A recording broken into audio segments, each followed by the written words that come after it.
Hi everyone, hope you are doing well from wherever you're watching this channel, depending on your time zone. Now, Kenyans are angry on the manner in which they have been seeing William Samoei Ruto governing this country.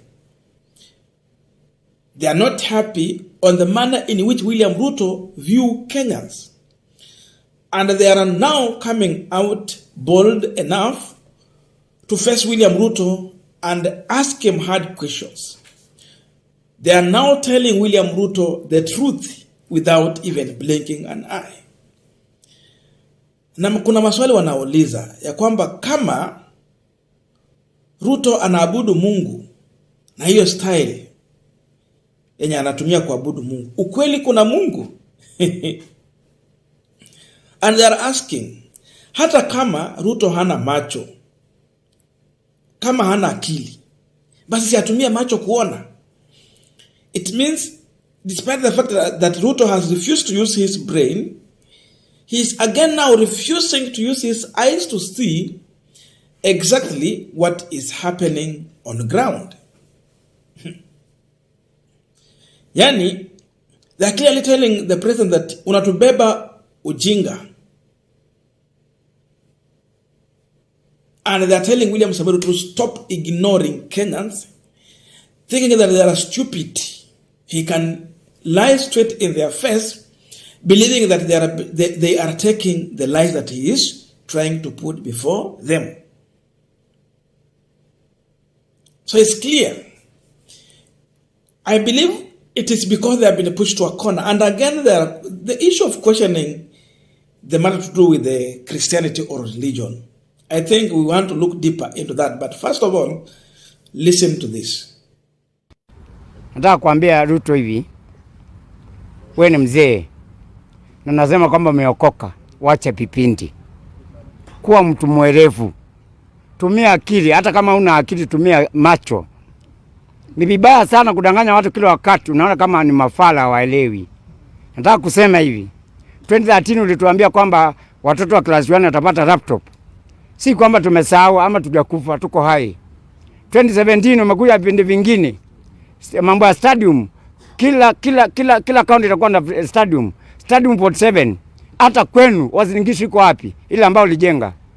Hii tena umekuja vipindi zingine ambazo zieleweki. Imagine today umesababisha watu wakatoka reserve uko Turkana, Mararai, Ukambani huko Mtituandei wakikuja kwa sababu ya kwenda Arizona. Je, ukweli wewe mwenyewe kama unaabudu Mungu, ukweli kweli kuna Mungu? Kama unaabudu Mungu na hiyo style yako, kweli kuna Mungu? Fikiria, wewe ni mtu mzima. Hatuna mambo mengi na wewe, hatuna ubaya na wewe, lakini tumia akili. Now we are continuing with this panel discussion, but just a quick request for those who are watching and you want to subscribe, please consider subscribing. Channel subscribers, thank you so much, and to all our viewers, please give this video a thumbs up. Thank you, and back to this discussion. Now, from this public opinion, you can clearly see that Kenyans have been pushed to a corner. To an extent now, they are coming out openly to tell William Samoei Ruto what he thinks about them and what they know about him.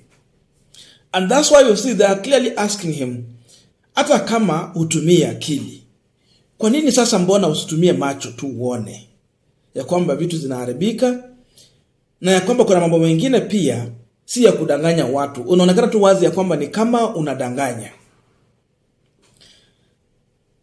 They are saying like this because we have a president who is already in the office, but he has not stopped giving the promises to start now delivering the promises. Ruto has the office, but he is still giving promises. And some of the promises that he is giving, it end up to be hot air when it comes to delivery. Kuna wale waliamini ya kwamba wakati Ruto alikuwa anasema kuna enrollment of the course, of course, from the Arizona University, ni kwamba watachukuliwa wapeleka kwa university kule. At some point, Ruto had meant to look like that, but those who understand knew what he was saying. So the government did not come out here to talk about this. But then that's not the main issue here. The issue is about giving promises and a matter of faith. Now, if you ask me about faith or Christianity, because I'm one, I cannot say that Ruto is a true Christian, basing on how Ruto is doing, the way he reacts, the way he's carrying himself as no. Of course, Ruto has tried every means possible to look like a real Christian. The main aim was to win the heart of Christians. But indeed, if you compare to what he's saying and what he's doing, you will find that he is far away from what Christianity means. If I'm wrong, someone can correct me through the comment section. Because I believe that building churches does not mean that you are a Christian. Even Muslim can come out and build churches. Of course, we can say, okay, Ukristo na Uislamu kuna tofauti ndogo sana. But let me say this. Even those people who don't believe in God can build churches. They can do it. Non-believers can build those churches. So, by the fact that Ruto is building churches, the construction, it does not mean that he is a Christian. By the fact that he comes to the altar and they give out handouts, that does not mean that by giving that kind of offering, that it makes him to be a Christian. No. Christianity is beyond that. It's all about the action you do. Because even during campaign, we were told that Ruto will get to a church and give 6 million shillings. But then, he will make an agreement with the bishop that what I'm bringing here is 1 million. So, the 6 million I'm bringing is just for sure. So, you take your 1 million and the 5 million, you give back to me. Those are some of the allegations we have had.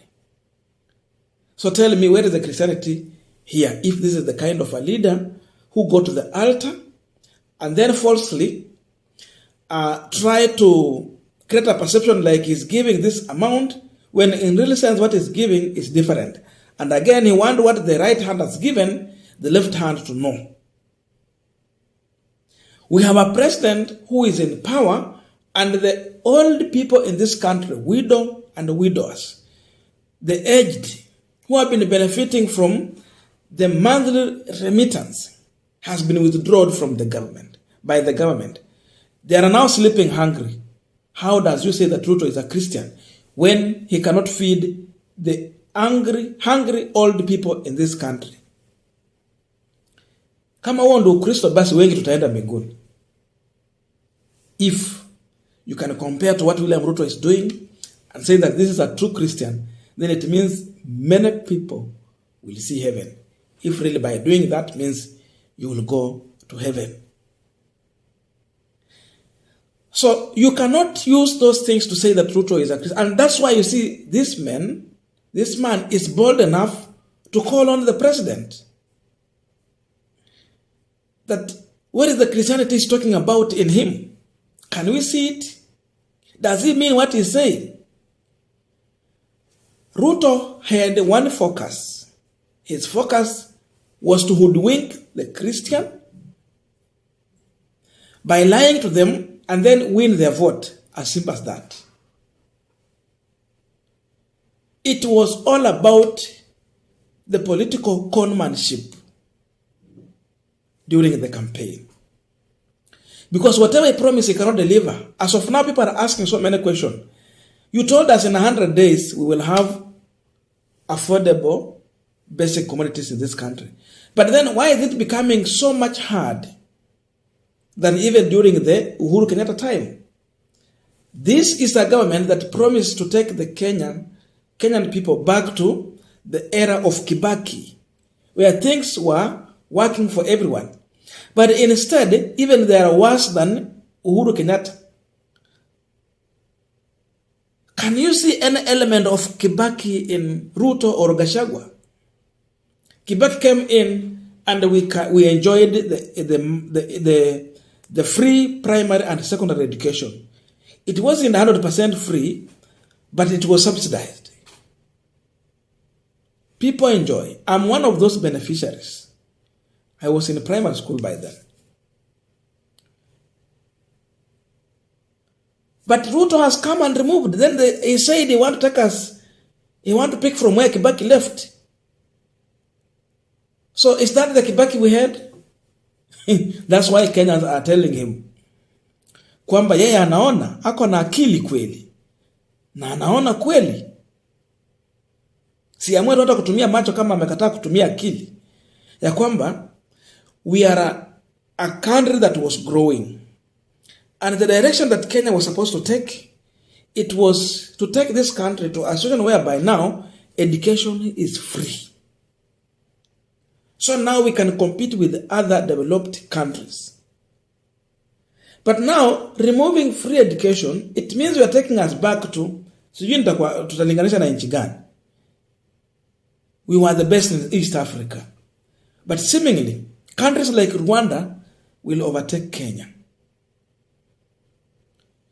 If this is the president we are going to have, a man whom you cannot trust his word. His word is not his bond.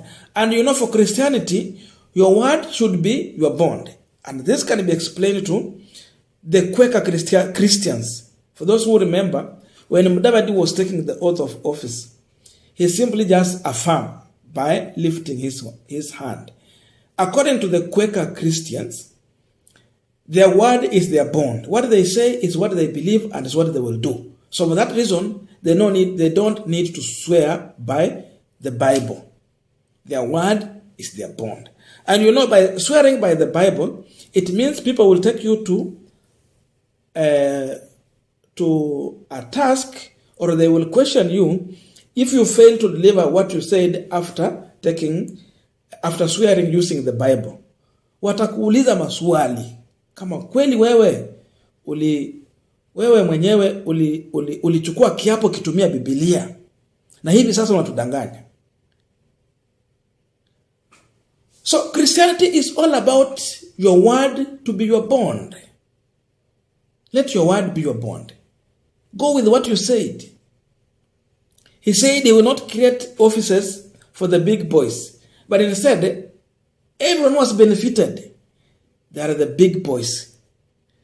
He is implementing BBI, which he was against. Kweli wa Kenya hawaoni, si wanaona. So wanamwambia wacha kutubeba ujinga. That's why Kenyans are angry with William Ruto. So many things. GMO is coming here. A lot of things are happening in this country. He's now glorifying corruption. He's pardoning those people who have been involved in corruption. Sasa cases zinatupiliwa mbali. So many things. That's why the public court is now giving their opinion. And the opinion is that Ruto think that Kenyans are stupid, but they are not.